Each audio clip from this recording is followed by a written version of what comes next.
uno mismo. Es aterrador. Sí, es aterrador. Hay un miedo intenso. Es el condicionamiento. Luego está el miedo, que es doloroso. Nadie quiere tener dolor, pero eso se llama dolores de crecimiento. El tercer factor es que todos desarrollamos una personalidad. Bien, que pensamos que somos nosotros. Pero no es así. La personalidad son los rasgos que adquirimos para sobrevivir en nuestra infancia junto con algunos rasgos genuinos. La personalidad es una especie de amalgama de mecanismos de defensa de la infancia y cualidades genuinas. Algunas cosas buenas, pero es una mezcla de todo. Sí, recuerdo que solía ser un tipo amante de la diversión, era generoso, pero cuando hubo un desencadenante me sentía enojado, a la defensiva y alerta. Hablas de las diversas máscaras, la Ajá. máscara sexual. Máscara mental, Exacto, agresiva. sí. Cuando comencé a leer el capítulo sobre la máscara sexual, escribiste sobre un tipo cuyo nombre no recuerdo, pero que es una especie de campeón hablando con mujeres. No me gustaría estar en sus zapatos ni por un segundo. Pensaba, pobre tipo. Sí, Todo eso que hace es porque tiene que probarse a sí mismo que puede ser amado. ujú, ¿De dónde viene eso?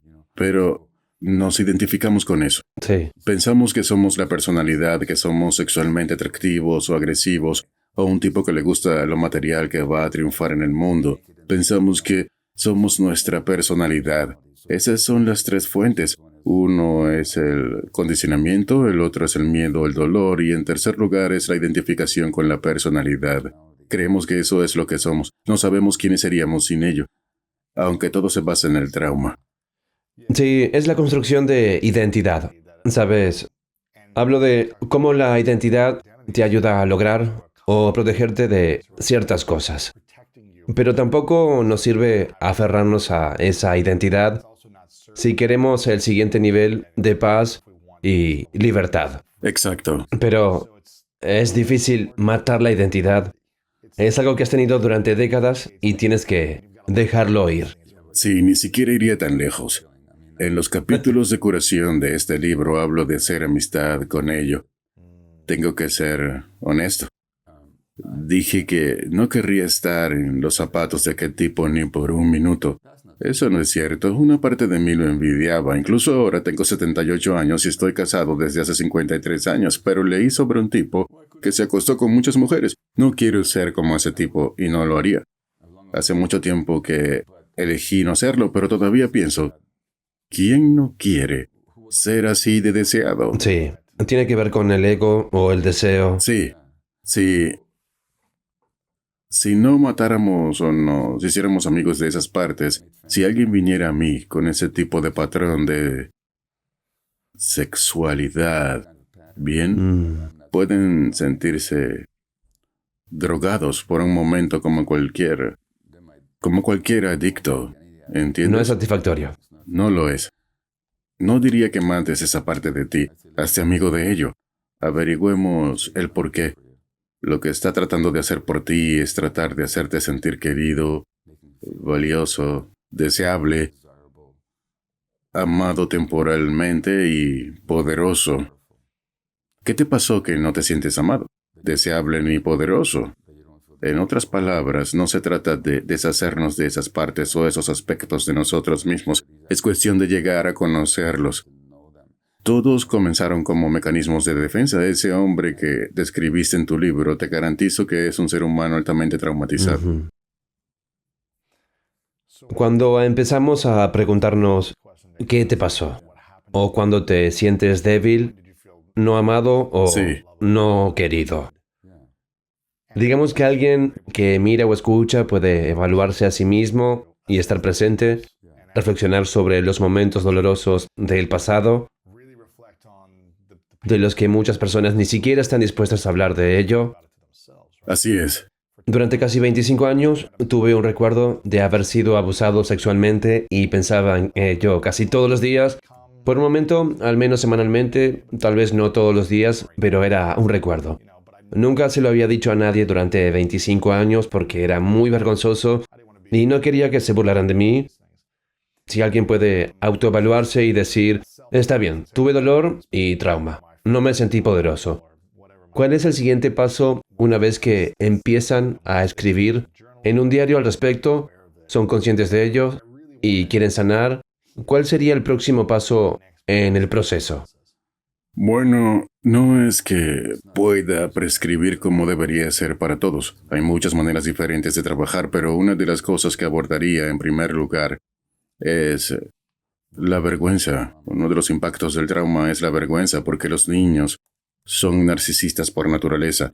Y no me refiero a un sentido negativo patológico, solo que piensan que todo se trata de ellos. Que el mundo gira a su alrededor. Sí, creen que si le están pasando cosas malas es porque es una mala persona.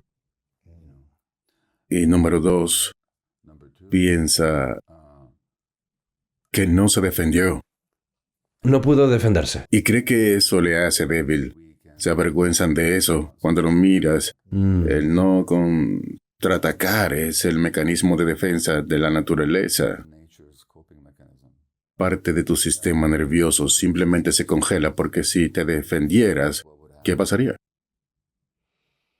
Depende de la edad que tengas. Me refiero a un niño pequeño Si contraataca, contra el abusador sexual. entiendo. ¿Qué te pasaría? ¿Quién sabe? Podría haber sido aún peor. ¿Estabas en condiciones de correr?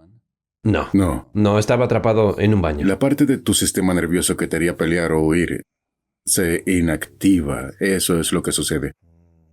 Para protegerte a ti Te mismo. estás protegiendo. La parte del sistema nervioso que te congela te dice que tienes que estar quieto y superarás eso. Espera hasta que pase. Sí, eso se hace cargo. Lo que te avergüenza es la brillantez de tu sistema nervioso que te protegió. ¿Bien? Pero te estás castigando a ti mismo en retrospectiva diciendo, debería haber corrido, debería haber contraatacado. Exacto. Ese es el primer punto. Wow. Te puedo preguntar, ¿cuántos años tenías cuando te pasó eso? 5. ¿Cuánto tiempo duró? Probablemente 10 o 15 minutos. No, pero solo fue una vez. Una vez. Sí. Bueno, ¿con quién hablaste del respecto? Con nadie. Bueno, aún no tienes hijos, No. pero si tuvieras un hijo de 5 años y le pasara esto, ¿con quién le gustaría que hablara? Conmigo. Sí. Si descubrieras que esto le sucedió a tu hijo y nunca se lo dijo, ¿cómo lo explicarías? ¿Cómo se lo explicaría? ¿Cómo te explicarías por qué tu hijo no te habla de eso tan terrible que pasó? Lo explicaría diciendo que no estoy creando un ambiente seguro para permitir que el niño hable. Ese fue su trauma principal. Sí. El abuso sexual es un trauma secundario. Dijiste que te hacían bullying en la escuela. Ujú. Esas personas pueden identificar a los vulnerables. Tienen un láser. Ven ¿bien? la debilidad en ti. Tienen un láser.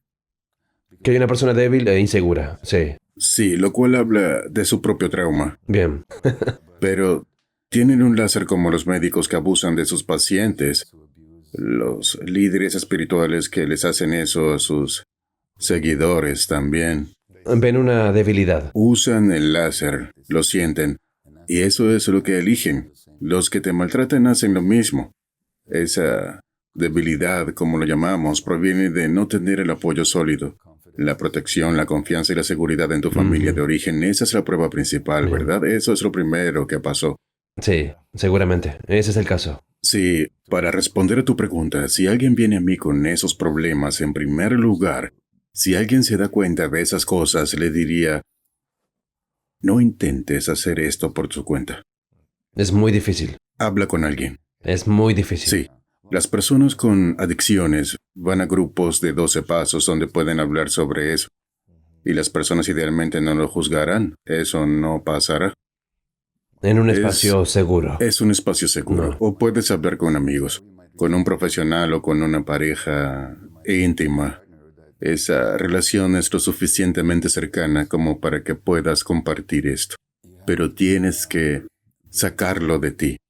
Esto me recuerda a uno de los evangelios antiguos escritos al mismo tiempo que los otros evangelios. Es el evangelio de Tomás, en el que Jesús dice, lo que saques de ti te salvará, Oh, y lo que no saques de ti mismo te condenará. Él dijo algo así y era un psicólogo supremo. vaya.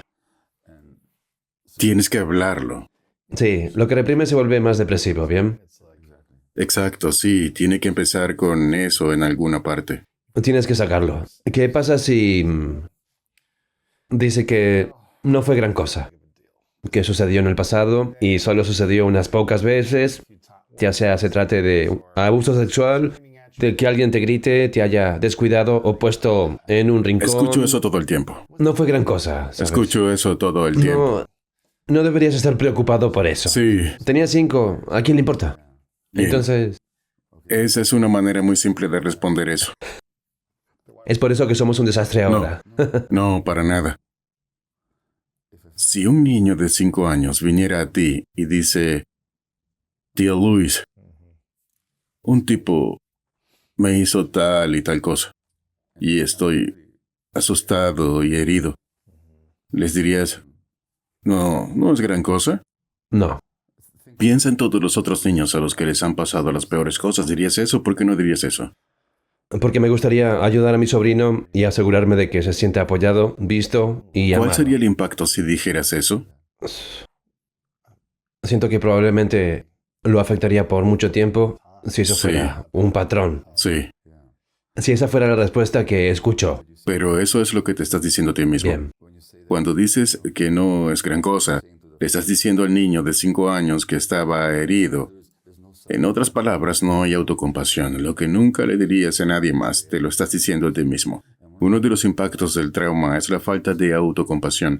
Si puedo mencionar mi libro, El mito de la normalidad, hablo de eso, de cómo esta idea de la autocompasión y la veo todo el tiempo. Cuando alguien piensa que no es la gran cosa, digo, está bien, piensa en cualquier otro niño en tu posición y en esa situación y diles que no es gran cosa. Por supuesto no lo haría. Pero las personas que le dicen esas cosas a sus hijos, a sus sobrinos o sobrinas, les dicen que van a estar bien, es porque no tienen el coraje emocional para manejar la amplia gama de emociones. Porque probablemente reprimen las emociones por sí mismos. Ese es el punto, es que no se sienten cómodos con el dolor del niño. No pueden manejar la situación si alguien está llorando. No pueden manejarlo. Sí, Mi papá me decía que dejara de llorar. No hubo abrazos, no tenía mucho amor y demostraba afecto de otras maneras, pero no podía soportar el llanto y los gritos. Las emociones. Sí, las emociones. bueno, en el libro hablo de las necesidades esenciales de los niños, y una de ellas es que se les da la libertad de sentir todas sus emociones, particularmente la tristeza, la pena y el dolor. También la alegría y todo lo demás. No sé si te sientes cómodo hablando de esto, pero ¿qué sabes sobre la infancia de tu papá? Oh, sí, no fue buena, sí. Continúa de generación en generación. Sí, sí. Siento que muchas personas que escuchan o miran esto puede relacionarse. No creo que nadie tuviera padres perfectos. Hay algunos Sí. que tal vez tuvieron una gran infancia y sus padres eran increíbles, pero probablemente la mayoría de las personas tuvieron algo en lo que no se sintieron emocionalmente vistos o aceptados por sus padres. Probablemente ellos mismos tuvieron padres que lucharon en la guerra por la depresión, sufrieron y todo se trataba de sobrevivir, no se trataba de prosperar.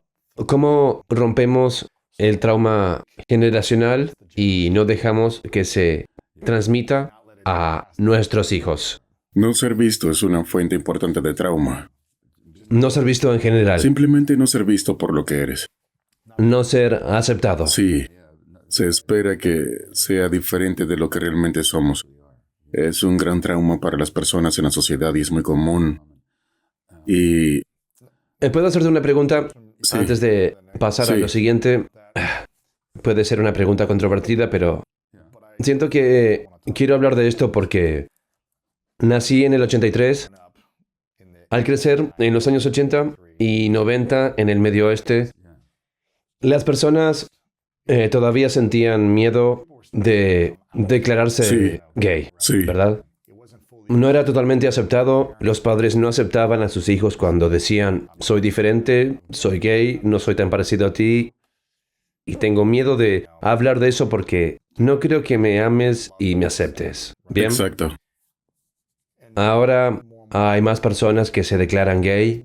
Es más aceptable en la mayor parte de Estados Unidos. En algunas comunidades. En algunas comunidades se habla más y lo ves en la televisión y el cine, Sí, mucho más. sí. Pero, ¿qué pasa con las personas que cambian de género, las personas que hacen la transición y todas estas cosas diferentes? Su orientación sexual, su identidad y las cosas así. Creo que las personas están confundidas. Los padres dicen que no es aceptable. Bien. Sí, ¿Podemos hablar de eso? ¿Cómo pueden seguro. los padres aceptar, sabes, a sus hijos? Y si los niños quieren comenzar a hacerse cirugías a una edad más temprana y Seguro. cambiar su género, ¿eso es un síntoma de una depresión? ¿Es natural? ¿Qué es todo eso? Los seres humanos son criaturas muy complejas. Y con todo un espectro de orientaciones en todos los sentidos. Y mucho de eso tiene que ver no tanto con la genética, sino como la vida actúa sobre esos genes. Algunas personas pueden tener el género masculino, pero tal vez hormonalmente tuvieron diferentes influencias actuando cuando estaban en el útero durante toda la vida. Entonces, no se identifican con esos genitales. Eso es una personalidad, identidad, temperamento o una identidad biológica real. Te puedo hablar de un pariente joven que tengo muy cercano. Era fácil ver que, tan pronto como llegaba a la adolescencia, no sentía comodidad con su género, el género femenino que se les había asignado. Odiaba la ropa femenina. Se encorvaba para ocultar los senos. Mm, No fue sorpresa para ninguno de nosotros que hace 1 o 2 años dijo, soy un hombre. ujú, Y se hizo cirugía. Ahora camina con los hombros hacia atrás y con orgullo. Interesante. Ahora, Tengo curiosidad, desde tu punto de vista, ¿hubo represión emocionalmente desde temprana edad o tenía el entorno floreciente para expresar su amplia gama de emociones? bueno, ninguna familia es Seguro, perfecta y claro. no quiero hablar en detalles sobre esta familia, pero tenía padres y abuelos realmente cariñosos, lo Bien. presencié. Muchas de las cualidades que necesitamos para una buena vida. Ujú. Como en cualquier familia, hay problemas. Por supuesto. Ningún problema en la familia posiblemente explicaría este problema de género. Entiendo. Esto es mucho más profundo. Ujú. No fue muy duro para los padres cuando se manifestó por primera vez y para los abuelos, pero todos lo aceptaron. Pero era algo real, lo pudimos ver desde la adolescencia. No fue la cultura, no era nadie dándole propaganda. Todo se dio natural. Nadie le hizo bullying. No, no tenía buenos Sí. amigos.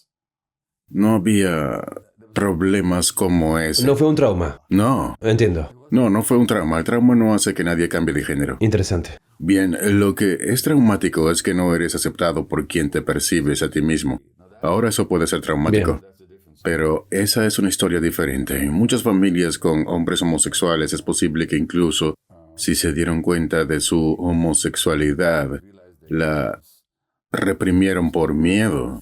No sentía que serían aceptados. Sí, déjame contarte una historia. Estuve en una gira reciente por Europa y en Berlín se proyectó una película que presenta mi trabajo, que se titula La sabiduría del trauma, que está disponible en línea. No tienes que pagar para verla. Pueden verla, pero no es necesario.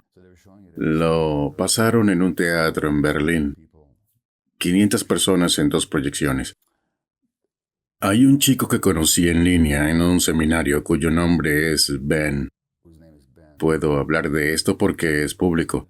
Ben era un chico de unos 20 años, muy atlético.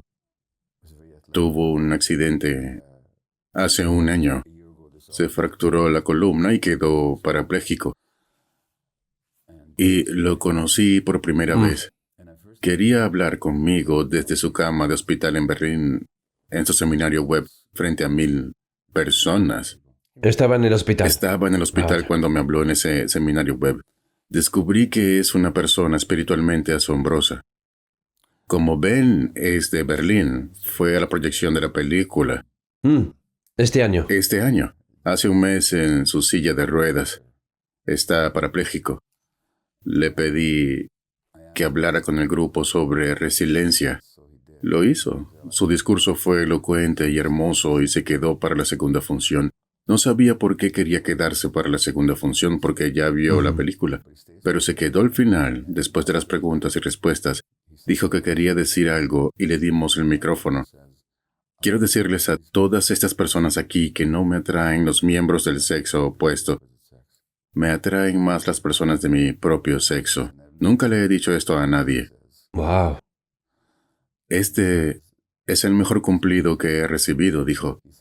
La razón por la que digo esto ahora es porque con Gabor en la habitación no puedo ser falso. Wow. Te digo que mi corazón saltó. Todos aplaudieron, por supuesto. Luego les pregunté a las 500 personas en la audiencia. ¿Alguien más aquí que suprimió aspectos importantes para sí mismos Oh, Dios mío. por miedo a no ser aceptado? 500 personas levantaron la mano. Oh, Dios mío. El tema de la homosexualidad es un aspecto de eso. Es un problema manifiesto que las personas que están molestas son personas que tienen partes de sí mismas que reprimieron. Tienen miedo. Ya que lo preguntaste, voy a hablar desde un punto de vista histórico. En muchas obras de teatro griegas aparece un famoso profeta llamado Tiresias. Tiene los pechos de una mujer. Muchos de los antiguos reconocieron que hay sabiduría en casar la masculinidad con la feminidad en la misma persona porque te da una comprensión más completa del mundo. Lo que fue curioso fue que era un sabio y profeta. En muchas culturas indígenas ha habido gente bigénero. Olvidé que hay una palabra para eso que tenían algunos indígenas, pero era como una señal de respeto. Estas personas tienen algo que enseñarnos. Lo que está pasando aquí no es nuevo. Ha estado sucediendo desde siempre. Ahora tenemos cirugía y todo eso que antes no existía. Bien. Pero el fenómeno de ser transgénero ha ocurrido desde siempre, mientras haya seres humanos. Bien. El hecho de que tengamos tal problema con eso tiene que ver con la cultura. ¿Y por qué hay tantos problemas con eso? Bueno, mira, en parte tu propio trabajo sobre la masculinidad tóxica. Lo último que quieres es admitir que hay algo femenino en ti. ¿No eres un hombre de verdad? ¿O no eres No lo eres un suficientemente hombre de hombre? verdad. Sí, pero en realidad esas categorías masculino-femenino son totalmente arbitrarias. No hay nada en sí mismo femenino en ser vulnerable, no hay nada masculino en no ser vulnerable. Interesante. Pero en esta sociedad, las reglas estrictas de género asignamos cosas a un género o al otro. De hecho, lo que queremos ser es personas completas. Completas. Sí, lo que significa que reconocemos ambos El aspectos de yin una y el persona. yang dentro de nosotros, ¿verdad? Bueno, sí, las personas que han visto mis presentaciones durante los últimos 20 años van a notar que han cambiado, que me he suavizado de alguna manera, eso podría decir. Solía ser más duro o agresivo, Solía ser duro, agresivo, intenso, intenso y egoísta. egoísta. Oh, sí, por supuesto. Sí, sí. Lo sabía todo, sí. Sí, egoísta. No se trataba solo de la verdad de lo que estaba hablando. Ahora sí lo sabes. Pero se trataba de la verdad de lo que estaba hablando. Pero descubrí eso. Sí, exacto. Bueno, esa es una especie de masculinidad tóxica. Ahora estoy mucho más en paz. Como tú dices, tengo más paz que antes. El problema de género es en gran parte cultural. Representa mucha represión. Las personas que están molestas por eso están reprimidas y traumatizadas. Podría nombrar algún vocero muy público desde su punto de vista. No lo haré. Que ellos lo descubran. Que le hablen a quien quiera escuchar, pero lo hacen por represión. Eso es seguro. Ujú. Dijiste que no te vieran por lo que eres. Sí, sí. Es uno de los principales traumas, ¿verdad? Eso es exactamente correcto. Es una de las No ser principales visto fuentes. ni aceptado. Hay que ser más sofisticado, pero hay que utilizar esa sofisticación para asegurarse de que sea muy fácil para la gente. Puedes hacer 5 días de algo que viene en una caja 2 veces al año. Yo diría que el 90% de la gente puede Claro. hacerlo.